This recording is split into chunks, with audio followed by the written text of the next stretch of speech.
காமராஜ் அவர்களுடைய 122வது பிறந்த தினத்தை இன்றைக்கு டெல்லி நம் தமிழ் மக்களோடு சேர்ந்து அவருக்கு தமிழ் சங்கத்தினர் பிஜேபி தமிழ் செல் அவர்கள் எல்லாம் இணைந்து இன்றைக்கு நம்மளுடைய காமராஜ் ஐயா அவர்களுக்கு எங்கள் புகழஞ்சலி செலுத்தியிருக்கிறோம்.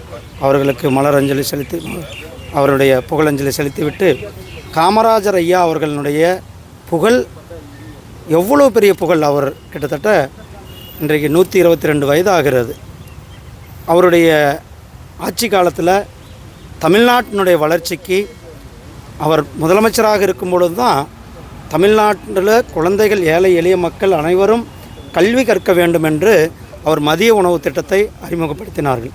இன்றைக்கு அந்த மதிய உணவு திட்டம் இன்றைக்கு இந்தியா முழுவதுமே நடைமுறைப்படுத்தப்படுது. அதே போல் காமராஜர் ஐயா ஆட்சி காலத்தில் தான் பல்வேறு நீர்த்தேக்கங்கள் பெரிய பெரிய அணைகள்லாம் கட்டப்பட்டது காமராஜர் ஐயா காலத்தில் தான். அதுக்கு பிறகு இன்றைக்கு கூட அவங்க திராவிட மாடல் ஆட்சின்னு சொல்கிறாங்க. அதுக்கு பிறகு ஒரு பெரிய டேம் கூட அவர்கள் கட்டின கல்லணை சோழர்கள் காட்டினது. அதுக்கு பிறகு வைகை டேம், மேட்டூர் டேம் இதெல்லாம் நம்மளுடைய காமராஜர் ஐயா கட்டினது. அதுக்கு பிறகு அவர்கள் நீரை தேக்க வேண்டும், நீரை பயன்படுத்த வேண்டும் என்ற அந்த ஒரு தொலைநோக்கு பார்வை கூட இல்லாமல் இருக்கிறது.